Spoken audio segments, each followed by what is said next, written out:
অধ্যায় শিশুর খেলা ও কল্পনা শিক্ষা। কি মানুষ্য, কি মানুষ্যতর প্রাণী, সকলের সন্তানই খেলা ভালোবাসে। মানব শিশুরা খেলার ভিতর দিয়া নানারূপ ভান করিয়া অপরিসীম আনন্দ উপভোগ করে। খেলা এবং তাহার ভিতর দিয়া নানা কাজের ভান শিশুর সুখ ও স্বাস্থ্যের পক্ষে একান্ত প্রয়োজনীয়। এইরূপ খেলার অন্য কোনো উপকারিতার কথা চিন্তা না করিলেও শুধু শিশুর স্বাভাবিক এবং সুস্থভাবে বৃদ্ধির জন্যও ইহা প্রয়োজন। এই প্রসঙ্গে দুইটি বিষয় চিন্তা করিবার আছে। প্রথম, শিশুর খেলার সুযোগদানের জন্য পিতামাতা এবং স্কুল কি করিবেন। দ্বিতীয়, খেলার শিক্ষা সম্বন্ধীয় উপকারিতা বৃদ্ধি করিবার জন্য তাহাদিগকে কি আরও বেশি কিছু করিতে হইবে। সূচনায় খেলার মনস্তত্ত্ব সম্বন্ধে সংক্ষেপে আলোচনা করা যাক। কার্ল গ্রস এই সম্বন্ধে বিশদভাবে আলোচনা করিয়াছেন। পূর্ব অধ্যায়ে উইলিয়াম স্টার্নের যে পুস্তকের কথা উল্লেখিত হইয়াছে তাহাতে কিছু সংক্ষিপ্ত আকারে আলোচনা আছে। এই বিষয়ে দুটি পৃথক প্রশ্ন আছে। প্রথমটি, খেলার মূল উৎস কী সে সম্পর্কে। দ্বিতীয়টি, খেলার দৈহিক বা জৈবিক উপযোগিতা সম্পর্কে। দ্বিতীয় প্রশ্নটি সহজতর। এই বিষয়ে কোনো সন্দেহ নাই যে পূর্ণ বয়সের প্রাণীদিগকে যে কাজ দৈহিক প্রয়োজনের খাতিরেই করিতে হইবে, সকল প্রজাতির শিশুরাই তাহার শৈশবে খেলাচ্ছলে করিয়া থাকে। কুকুর শাবকদের খেলা ঠিক বয়স্ক কুকুরের লড়াইয়ের মতোই, কেবল সত্যই দাঁত বসাইয়া কামড়ায় না, এই যা পার্থক্য। বিড়াল ছানাদের খেলা বিড়ালের ইঁদুর ধরিবার কসরতের অনুরূপ।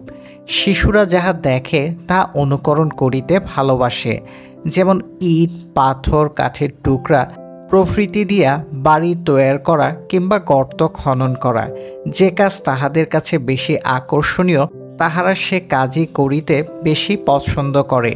যেসব খেলায় শিশুদের মাংসপেশি নতুনভাবে সঞ্চালিত হইবার সুযোগ পায় তাহা তাহাদের নিকট বড়ই আনন্দদায়ক মনে হয়, যেমন লাফানো, মই বা খুঁটি বাহিয়া উপরে ওঠা, সরু তক্তার উপর দিয়া হাঁটা প্রভৃতি। তবে দেখিতে হইবে এ কাজ যেন খুব কঠিন না হয়।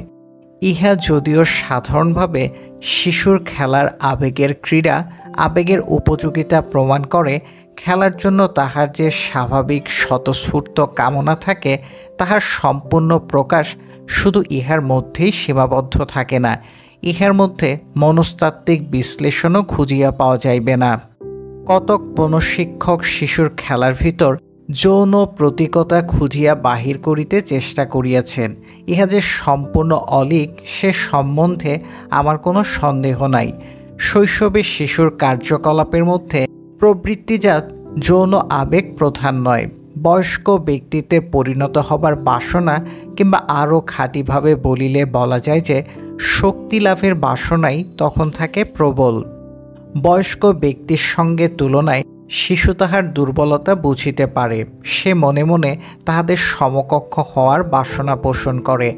আমার ছেলে যখন বুঝিয়াছিল যে সেও একদিন বয়স্ক ব্যক্তি হইবে এবং আমি নিজেও একদিন তাহার মতো ছোট ছিলাম, তখন সে অত্যন্ত সুখী হইয়াছিল। কৃতকার্য হওয়া যাইবে, এই আশ্বাস মানুষের উদ্যম বৃদ্ধি করে। শিশুদের অনুকরণের অভ্যাস হইতেই দেখা যায় বয়স্ক ব্যক্তিরা যাহা করে শিশুরাও তাহা করিতে চায়। শিশুদের কাজে প্রেরণা যোগাইতে বড় ভাই বোনেরা খুব সাহায্য করে। তাহাদের উদ্দেশ্য কি তাহা শিশুরা সহজে বুঝিতে পারে এবং তাহাদের শক্তিও বয়স্ক লোকের দৈহিক শক্তির মতো বেশি নয় বলিয়া শিশুদের নাগালের সম্পূর্ণ বাহিরে নয়। বয়স্ক লোকের সঙ্গে তুলনায় শিশু নিজেকে যতখানি হীন মনে করে তাহার বড় ভাইদের সঙ্গে তুলনা করিয়া ততখানি ছোট মনে করে না। শিশুদের মধ্যে স্বভাবতই হীনতা বোধ খুব বেশি। তাহারা যদি স্বাস্থ্যবান হয় এবং উপযুক্তভাবে শিক্ষা পায় তবেই হীনতাবোধ তাহাদিগকে চেষ্টায় প্রেরণা দেয়। তাহারা শক্তিমান হইয়া বয়স্কদের সমান হইতে চায়, কিন্তু তাহাদিগকে যদি দমন করিয়া রাখা হয় তবে তাহাদের মানসিক অশান্তির কারণ হইয়া দাঁড়াইতে পারে। খেলার ভিতর আমরা দুই প্রকারে শিশুর শক্তি অর্জনের বাসনার প্রকাশ দেখিতে পাই। প্রথম, কোনো কাজ শিখিবার চেষ্টায়। দ্বিতীয়, ভান বা কল্পনার আশ্রয় গ্রহণে। যৌন জীবনে ব্যর্থকাম হতাশ যুবক তাহার মনের কল্পনাগুলি পরিতৃপ্ত করিবার জন্য অনেক সময় জাগ্রত স্বপ্নের আশ্রয় নেয়। বাস্তব জীবনে যাহা পায় না, কল্পনায় তাহাই উপভোগ করিতে আনন্দ পায়। তেমনি স্বাভাবিক সুস্থ শিশু খেলার ভিতর দিয়া এমন ভান করিতে ভালোবাসে যাহাতে সে নিজের দৈহিক শক্তির পরিচয় দিতে পারে। সে দৈত্য, সিংহ কিংবা রেলগাড়ি হইতে চায়। সে এমন প্রাণী সাজিতে চায় বা এমন জিনিসের ভান করা পছন্দ করে যাহাতে অন্যের মনে ভয়ের সঞ্চার করিতে পারে। আমি পুত্রকে দানব নিধনকারী জ্যাকের গল্প বলিয়া তাহাকে জ্যাক সাজিতে বলিলাম, কিন্তু সে দানব হওয়ার জন্যই ইচ্ছা প্রকাশ করিল। সে যখন তাহার মায়ের নিকট ব্লু বিয়ার্ডের গল্প শোনে, তখন ব্লু বিয়ার্ড হওয়ার জন্য সে পীড়াপিড়ি করিতে থাকে এবং বলে যে অবাধ্য হওয়ার জন্য তাহার স্ত্রীকে শাস্তি দেওয়া ঠিক কাজই হইয়াছে। ব্লু বিয়ার্ডের ভান করিয়া খেলার সময় সে মহিলাদের মাথা কাটিয়া ফেলে। ফ্রয়েডবাদী মনস্তাত্ত্বিকগণ হয়তো বলিবেন, স্ত্রীলোকের উপর অত্যাচার করার বাসনা শিশুর মনে লুকাইয়া রহিয়াছে। কামজ প্রেমের বিকৃত অবস্থা এই প্রকার ধর্ষকাম অর্থাৎ প্রীতির বিপরীত ভাব, নিষ্ঠুরতা দেখা দেয়। মহিলাদিগকে শাস্তি দেওয়ার বাসনা শিশুর ধর্ষকামের পরিচায়ক। কিন্তু যে শিশু মহিলাদিগের মাথা কাটিতেই আনন্দ পায় নাই, ছোট ছোট বালকদিগকে খাইয়া ফেলিয়াছিল যে দৈত্য, সেইরূপ দৈত্য সাজিতে কিংবা ভারী ওজনের জিনিস টানিয়া লইয়া যাইতে পারে এমন ইঞ্জিন সাজিতেও অনুরূপ আনন্দ লাভ করিয়াছে। এইসব ভান ক্রীড়ার মধ্যে শক্তিমান হওয়ার, দৈহিক ক্ষমতার পরিচয় দেওয়ার বাসনাই ছিল। যৌন বাসনার কোনো প্রকার প্রকাশ ছিল না। একদিন বেড়াইয়া ফিরিবার পথে গল্পচ্ছলে কৌতুক করিয়া ছেলেকে বলিয়াছিলাম, হয়তো বাড়ি গিয়া দেখিব যে টিউলিউ ইংস নামে এক অপরিচিত ভদ্রলোক আমাদের বাড়ি দখল করিয়া রহিয়াছে। তিনি হয়তো আমাদিগকে বাড়িতে ঢুকতেই দিবেন না। ইহার পর অনেক দিন পর্যন্ত আমার ছেলে বাড়িতে ঢুকিতেই দিবেন না। ইহার পর অনেক দিন পর্যন্ত আমার ছেলে বাড়িতে ঢুকিবার পথের দেয়ালের উপর দাঁড়াইয়া মিস্টার টিউলিউ উইংস সাজিয়া আমাকে অন্য বাড়িতে যাইতে আদেশ করিত। এই খেলায় তাহার আনন্দের সীমা থাকিত না। এইভাবে যে সে শক্তির পরিচয় দেওয়ার ভান করিত তা স্পষ্টতই বোঝা যায়। যাহা হোক, শক্তিমান হওয়ার বাসনাই যে শিশুর খেলার প্রেরণা যোগাইবার একমাত্র উৎস, তাহা অনুমান করিলে বিষয়টি যথাযথভাবে সহজ করিয়া দেখা হইবে। ইহার মূলে আরও অন্য কারণ আছে। শিশুরা ভয় পাওয়ার ভান করিতে আমোদ পায়। ইহার কারণ বোধহয় এই যে ইহা যে ভান সত্য নয়, এই জ্ঞান তাহাদের নিরাপত্তার বোধ বৃদ্ধি করে। সময় সময় আমি কুমিরের ভান করিয়া ছেলেকে খাইতে আসি। সে এমন স্বাভাবিকভাবে চিৎকার করিয়া ওঠে যে সে সত্যই ভয় পাইয়াছে। মনে করিয়া আমি থামিয়া যাই, কিন্তু আমি থামা মাত্রই সে বলিয়া ওঠে, বাবা, আবারও কুমির হও। নাটক অভিনয়েও এই ভাব আনন্দ দেয়। ইহার জন্যই বয়স্ক ব্যক্তিরা উপন্যাস ও নাটক অভিনয় পছন্দ করেন। আমার মনে হয় এ সকলের মধ্যে কৌতূহলের বিশেষ স্থান আছে। ভাল্লুক সাজিয়া শিশু ভাল্লুক সম্বন্ধে কিছু কিছু শিখিলেও মনে করে, যেমন ভাল্লুক কেমন করিয়া হাঁটে, কেমন করে শব্দ করে, কেমন পোষ মানে ও নাচে ইত্যাদি। আমি মনে করি যে শিশুর জীবনের প্রত্যেকটি প্রবল আবেগ তাহার খেলার ভিতর প্রতিফলিত হয়।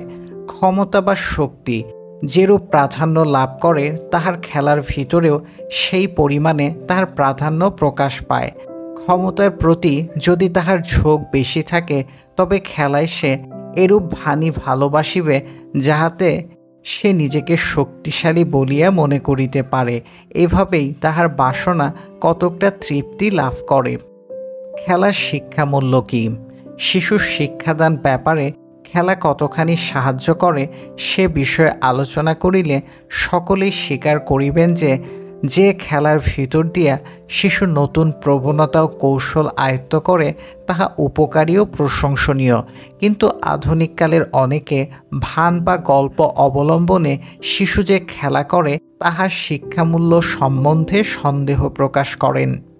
বয়স্ক যুবক যখন মনের রুদ্ধ কামনাগুলির তৃপ্তির জন্য জাগর স্বপ্নে অর্থাৎ রঙিন কল্পনাবিলাসে মগ্ন হয়, তখন ইহাকে এক প্রকার মানসিক রোগ বলিয়া অভিহিত করা যায়।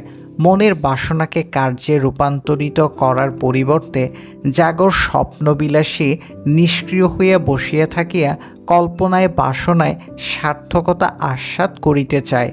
এই প্রকার অলস কল্পনাবিলাস কখনোই সমর্থনযোগ্য নয়। ইহার উপর সাধারণ মানুষের যে বিরূপ ভাব আছে তাহা কালক্রমে শিশুর কল্পনাবিলাসের ওপরও গিয়া পড়িয়াছে। শিশুরা যেন তাহাদের খেলার সরঞ্জামগুলি রেলগাড়ি বা স্টিমার বা অন্য কোনো কিছু বলিয়া কল্পনা করিয়া লইবে, মন্তেশ্বরী বিশ্ববিদ্যালয়ের শিক্ষকগণ তাহা পছন্দ করেন না। তাহারা ইহাকে বলেন বিশৃঙ্খল কল্পনা। তাহাদের অভিমত সম্পূর্ণ সত্য, কেননা শিশুরা এভাবে প্রকৃতই কোনো খেলায় মগ্ন হইতেছে না। এমনকি শিশুদের নিজেদের নিকটও ইহা পূর্ণাঙ্গ খেলা বলিয়া মনে হয় না। মন্তেশ্বরীর সরঞ্জাম শিশুকে আনন্দ দেয়। এই সরঞ্জামের উদ্দেশ্য শিশুকে শিক্ষা দেওয়া। এখানে আনন্দ শিক্ষাদানের একটি উপায় মাত্র, কিন্তু প্রকৃত খেলায় আনন্দ লাভই প্রধান উদ্দেশ্য। কাজেই মন্তেশ্বরী বিশ্ববিদ্যালয়ের শিক্ষা সরঞ্জাম লইয়া খেলা ও প্রকৃত খেলা সম্পূর্ণ এক প্রকার নয়। বিশৃঙ্খল কল্পনা সম্বন্ধে যে আপত্তিকর সঙ্গত কারণ আছে, তাহাই যদি আসল খেলার বিরুদ্ধেও প্রয়োগ করা হয় তবে ইহা একটু বাড়াবাড়ি হইবে। শিশুকে পরী, দৈত্য, ডাইনি, জাদুভরা কার্পেট প্রভৃতি অবাস্তব গল্প শুনাইতে যাহারা আপত্তি করেন তাহাদের সম্বন্ধে একথা বলা যায় যে শিশুকে সত্য বাস্তবের উপর গড়িয়া তুলিতে গিয়া তাহারা বাড়াবাড়ি করিতেছেন। এই ধরনের সত্যনিষ্ঠ ব্যক্তির সহিত আমি একমত হইতে পারি না। এরূপ বলা যায় যে শিশুরা বাস্তব এবং বাস্তবের ভানের মধ্যে কোনো পার্থক্য করিতে পারে না, কিন্তু ইহা বিশ্বাস করার কোনো কারণ আমি দেখি না। বাস্তব জগতে কখনো হ্যামলেট ছিল বলিয়া আমরা বিশ্বাস করি না, কিন্তু যখন আমরা হ্যামলেট নাটকের অভিনয় দেখিতেছি তখন যদি কেহ সর্বদা বলিতে থাকে এ কাহিনী সম্পূর্ণ কাল্পনিক, তখন আমরা বিরক্ত না হইয়া পারি না। এইরূপ শিশু যখন কোনো কিছুর ভান করিয়া খেলার আনন্দ উপভোগ করিতে থাকে তখন ইহাকে কখনোই সত্য বলিয়া গ্রহণ করে না, কিন্তু কেহ যদি তাহাকে সর্বদা স্মরণ করাইয়া দেয় যে ইহা নিছক মিথ্যা, তবে সে অত্যন্ত বিরক্তি বোধ করে।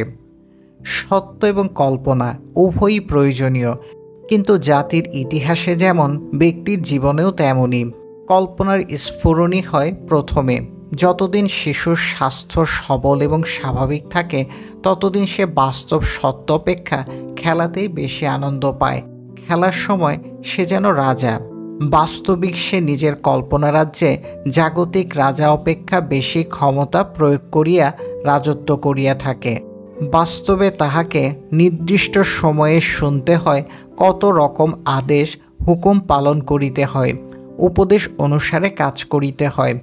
কঠোর কল্পনাবিহীন বয়স্ক ব্যক্তিরা যখন শিশুর এই কল্পনাবিলাসে প্রতিবন্ধক সৃষ্টি করে তখন সে অত্যন্ত রুষ্ট হয়। সে হয়তো একটি দেওয়াল তৈরি করিয়াছে এবং কল্পনা করিয়াছে যে সেটি এত উঁচু যে সবচেয়ে বড় দৈত্যও তাহা ডিঙাইতে পারে না। আপনি যদি তাহা ডিঙাইয়া গিয়া হেলায় তাহার কল্পনা তুচ্ছ করিয়া দেন তবে সে আপনার উপর বিরক্তই হইবে। বয়স্ক ব্যক্তির সঙ্গে তুলনায় শিশুর হীনতাবোধ একান্তই স্বাভাবিক। ইহা মানসিক রোগের লক্ষণ নয়। তেমনি কল্পনায় এই হীনতা দূর করিয়া নিজের শক্তির পরিচয় দেওয়ার কামনা শিশুর পক্ষে একান্ত স্বাভাবিক। ইহা কোনরূপ মনোবিকারের লক্ষণ নয়। খেলায় যে সময় ব্যয়িত হয় তাহা অন্য কোনো প্রকারে ইহার অপেক্ষা সার্থকভাবে নিয়োজিত হইতে পারে না। সব সময় যদি শিশুকে গুরুতর কাজকর্মে ব্যাপৃত রাখার ব্যবস্থা হয় তবে অচিরেই তাহার স্নায়ু বিকল হইয়া পড়িবে। সে হইবে অসুখী এবং অপদার্থ। যে বয়স্ক ব্যক্তি জাগর স্বপ্নে বিভোর হইয়া থাকে তাহাকে কাজে প্রবৃত্ত হইয়া মনের বদ্ধ ভাবগুলিকে বাস্তবে পরিণত করিতে উপদেশ দেওয়া যাইতে পারে, কিন্তু শিশুর পক্ষে এ উপদেশ নিরর্থক। কেননা ইচ্ছাকে বাস্তব রূপ দিবার দৌহিক ও বুদ্ধিগত সামর্থ্য কৌশল তাহার কাছে আশা করা যায় না। কল্পনা তাহার নিকট বাস্তবের স্থায়ী, পরিবর্তিত নয়। চিরদিন সে কল্পনা লইয়া সন্তুষ্ট থাকিতে প্রস্তুত নয়। উপযুক্ত সময় হইলে সে বরং তাহার কামনাকে বাস্তবে পরিণত করার আশাই মনে পোষণ করে। সত্য কঠোর বাস্তবকে একত্রে মিশাইয়া তাল পাকাইয়া ফেলা একটা মারাত্মক ভুল। আমাদের জীবন কেবল বাস্তব ঘটনা দ্বারাই নিয়ন্ত্রিত হয় না, জীবন গঠনে আশারও যথেষ্ট গুরুত্ব আছে। সত্য বলিতে গিয়া যদি বাস্তব ঘটনা ছাড়া আর কিছু না বুঝায়, তবে এরূপ সত্যনিষ্ঠা মানব মনের পক্ষে কারাগার স্বরূপ হইয়া দাঁড়ায়। কল্পনা যদি মনের বাসনাকে বাস্তবে রূপায়িত করার পরিবর্তে কেবল অলস স্বার্থেই পর্যবসিত থাকে, কেবল তখনই তাহা নিরুৎসাহ করা উচিত। কিন্তু কল্পনা যখন কাজের প্রেরণা যোগায়, তখন ইহা মানুষের আদর্শগুলিতে বাস্তব রূপ পরিগ্রহ করিতেই সাহায্য করে। শৈশবে কল্পনাকে পিষিয়া মারিয়া ফেলিলে মানুষ বস্তুতান্ত্রিকতার দাসরূপে পরিণত হয়। মাটির পৃথিবীর বাস্তব দীনতা, হীনতা, তুচ্ছতার সঙ্গে নিবিড়ভাবে আবদ্ধ থাকিয়া সে ভাবের স্বর্গলোক সৃষ্টি করিতে পারে না। আপনি হয়তো বলিবেন, এ সবই উত্তম, কিন্তু শিশু ভক্ষণকারী দৈত্যের সঙ্গে অথবা স্ত্রী হত্যাকারী ব্লু বিয়ার্ডের সঙ্গে ইহার কি সম্বন্ধ? আপনার স্বর্গে কি এসব থাকিবে? কল্পনা যাহাতে সত্যই কোনো ভালো কাজে লাগে, সেজন্য কি ইহা বিশুদ্ধ উন্নত ধরনের করিতে হইবে না? আপনি তো একজন শান্তিবাদী, কিন্তু আপনার নির্দোষ শিশু মানুষ হত্যার চিন্তায় আনন্দ পাইবে, ইহা কি আপনি সমর্থন করিবেন? মানুষ আদিম প্রবৃত্তিগত বর্বরতার স্তর পার হইয়া আসুক, ইহাই কাম্য। কিন্তু নিষ্ঠুরতার চিন্তায় শিশু যে আনন্দ লাভ করে, তাহা আপনি কিভাবে সমর্থন করিবেন? পাঠক হয়তো এইরূপ চিন্তা করিতেছেন, এই বিষয়টি গুরুত্বপূর্ণ। কেন আমি এ বিষয়ে পৃথক অভিমত পোষণ করি, তাহাই বিবৃত করিতে চেষ্টা করিব। প্রবৃত্তিগুলি দমন করিয়া রাখিলেই শিক্ষাদান সম্পূর্ণ হইল না। এগুলির যথাযথ বৃদ্ধি এবং মঙ্গলজনক কাজে নিয়োগ করিতেই শিক্ষার সার্থকতা। মানব প্রবৃত্তিগুলি বড়ই অস্পষ্ট। ইহারা কোনো নির্দিষ্ট আকারে কোনো নির্দিষ্ট খাতে প্রবাহিত হয় না। নানাভাবে ইহাদের তৃপ্তি সাধন করা যায়। বেশিরভাগ প্রবৃত্তিরই পরিতৃপ্তির জন্য কোন প্রকার কৌশল আবশ্যক? ক্রিকেট এবং বেসবল একই প্রবৃত্তিকে তৃপ্ত করে, কিন্তু বালক যে খেলাটি জানে সেইটি খেলিবে। বালকের ক্রীড়া প্রবৃত্তির তৃপ্তি সাধনের জন্য শুধু যে একই নির্দিষ্ট প্রকার খেলার কৌশল আয়ত্ত করিতে হইবে এমন কোনো কথা নাই। কাজেই চরিত্র গঠনের উদ্দেশ্যে যে শিক্ষা দেয়া হয়, তাহার মূল সূত্র হইল মানুষকে এমন কৌশল আয়ত্ত করানো, যাহাতে সে তাহার প্রবৃত্তিগুলিকে ব্যবহারিক প্রয়োজনে লাগাইতে পারে। শক্তিমান হওয়ার যে বাসনা তৃপ্ত করিবার জন্য শিল্প কল্পনায় অত্যাচারী নিষ্ঠুর বিয়ার সাজিয়া নিজের ক্ষমতার পরিচয় দেয়, পরবর্তীকালে সেই বাসনাই পরিতৃপ্তির জন্য অন্য পথ খোঁজে। শৈশবে সে ক্ষমতাকামী কল্পনাপ্রবণ কামনা বৈজ্ঞানিক আবিষ্কার। শিল্প সৃষ্টির শিক্ষার ভিতর দিয়া উন্নত প্রকৃতির মানুষ অসংখ্য রকমের উৎকৃষ্ট কাজের মধ্যে সার্থকতা লাভ করে। কোনো লোক যদি কেমন করিয়া যুদ্ধ করিতে হয় কেবল তাহাই জানে, তবে যুদ্ধ হইবে তাহার আনন্দের বিষয়। কিন্তু যদি অন্যান্য বিষয়েও তাহার নিপুণতা থাকে, তবে আরও অনেক উপায়ে তাহার বাসনা চরিতার্থতা লাভ করিতে পারে। যদি তাহার শক্তি লাভের বাসনা শৈশবে বিনাশ করিয়া ফেলা হয়, তবে সে হইবে উদ্দেশ্যবিহীন এবং অলস। ভালো বা মন্দ কোনো প্রকার কাজ করার ক্ষমতাই তাহার থাকিবে না। এই রকম নিরীহ, নির্জীব, নিষ্ক্রিয় ভালো মানুষ দ্বারা জগতের কোনো উপকারই হয় না। আমাদের শিশুদিগকে আমরা এইভাবে মেরুদণ্ডহীন প্রাণীতে পরিণত করিতে চাই না। বাল্যকালে শিশুরা বর্বরতার প্রতি আকৃষ্ট হয়। কল্পনায় তাহারা অত্যাচার ও নিষ্ঠুরতার অভিনয় করিতে ভালোবাসে। দৈহিক বিক্রমের প্রকাশ তাহাদের নিকট আনন্দদায়ক।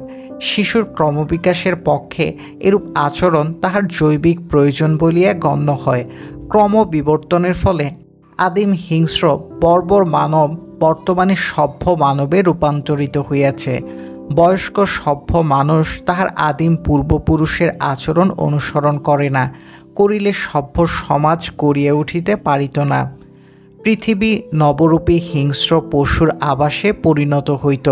মানব শিশু তাহার জীবনের প্রথম কয়েক বৎসর কল্পনা ও আচরণের ভিতর দিয়া আদিম মানুষের জীবনস্তর পার হইয়া আসে।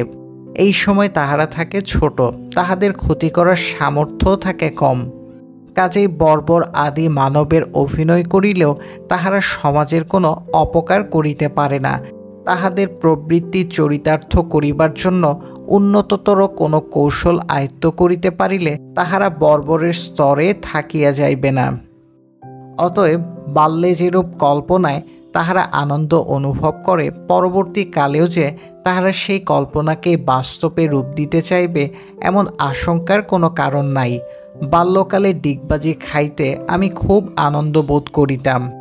এ কাজ যদিও খারাপ মনে হয় না, তবু আমি আর এখন ডিগবাজি খাই না।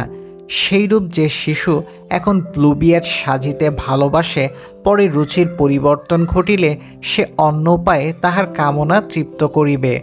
বাল্যকালে শিশুর দেহমনের উপযোগী উদ্দীপকের সাহায্যে যদি তাহার কল্পনা সরস সজীব রাখা হয়, তবে সেই শিশু যখন বয়স্ক মানুষে পরিণত হইবে তখন তাহার কল্পনা বয়স্ক ব্যক্তির আশা আকাঙ্ক্ষা ও নানা প্রবৃত্তিকে বাস্তব রূপ দিতে সাহায্য করিবে।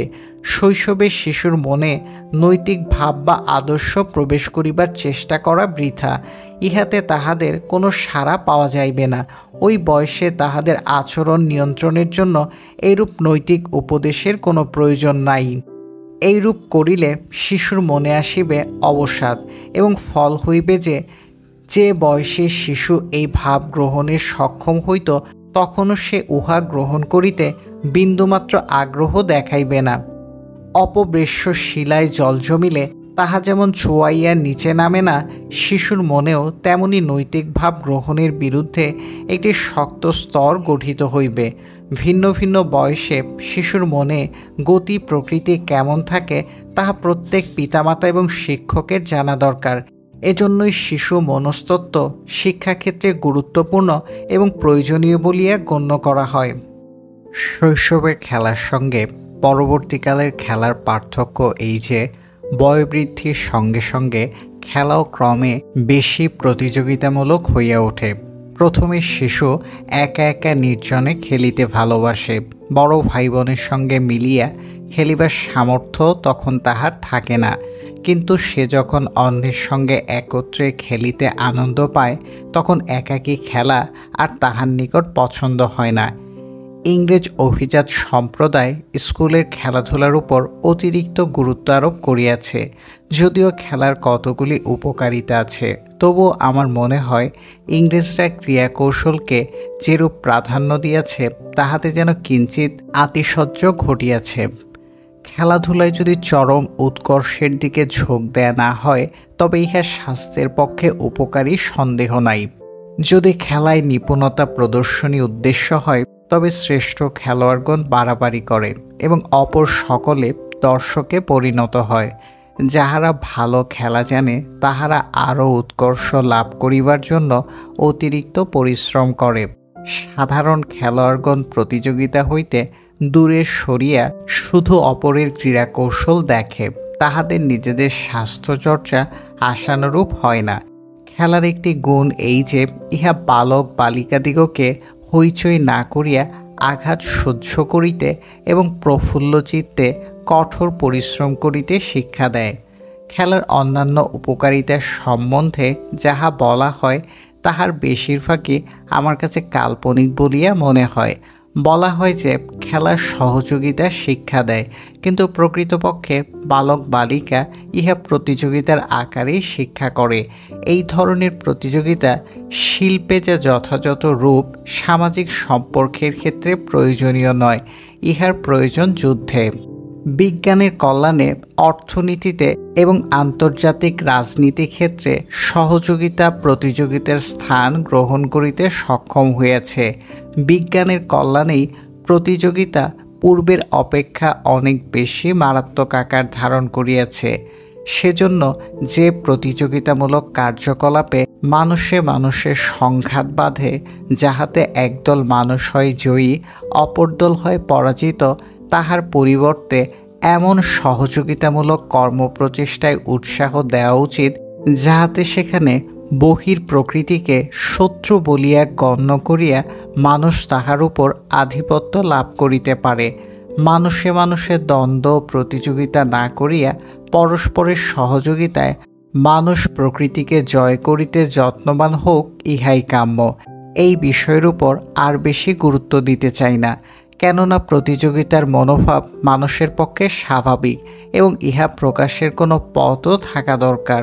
আর খেলাধুলায় ও দেহচর্চায় দ্বন্দ্বের মতো নির্দোষ প্রতিযোগিতাও বিশেষ কিছু নাই। খেলা বন্ধ না করার পক্ষে ইহা যুক্তিপূর্ণ, কারণ সন্দেহ নাই, কিন্তু এই কারণে স্কুলের পাঠ্যতালিকায় ইহাকে প্রধান স্থান দেওয়া সমর্থনযোগ্য নয়। বালকেরা খেলা পছন্দ করে, কাজেই তাহাদিগকে খেলিতে দেওয়া উচিত। জাপানিরা যাহাকে বলে বিপজ্জনক চিন্তা, তাহা হইতে বালকদিগকে মুক্ত রাখিবার উদ্দেশ্যে বিপজ্জনক চিন্তার প্রতিষেধক রূপে কর্তৃপক্ষ দ্বারা খেলার প্রবর্তন ও প্রয়োগ সমর্থন করা চলে না। পূর্ববর্তী এক অধ্যায়ে ভয়কে জয় করা এবং সাহস প্রদর্শনের উপযোগিতা আলোচনা করা হইয়াছে। মনে রাখিতে হইবে, সাহস এবং নির্দয়তা এক জিনিস নয়। একজনের ইচ্ছা জোর করিয়া অন্যের উপর চাপাইয়া যে আনন্দ, তাহাই নির্দয়তা। ব্যক্তিগত বিপদ উপেক্ষা করার মধ্যে দেখা যায় সাহস। সুযোগ পাওয়া গেলে আমি বালক বালিকাদিগকে ঝড়ের মধ্যে সমুদ্রে ছোট জাহাজ চালানো, উচ্চ স্থান হইতে জলে ঝাঁপানো, মোটরগাড়ি চালানো, এমনকি বিমান চালনা শিক্ষা দিতে চাই। আউন্টলেট স্যান্ডারসন যেমন করিয়াছিলেন, আমিও তেমনি কিশোর কিশোরীকে যন্ত্র তৈয়ার করিতে এবং বৈজ্ঞানিক পরীক্ষার বিপদের সম্মুখীন হইতে শিক্ষা দেওয়ার পক্ষপাতী।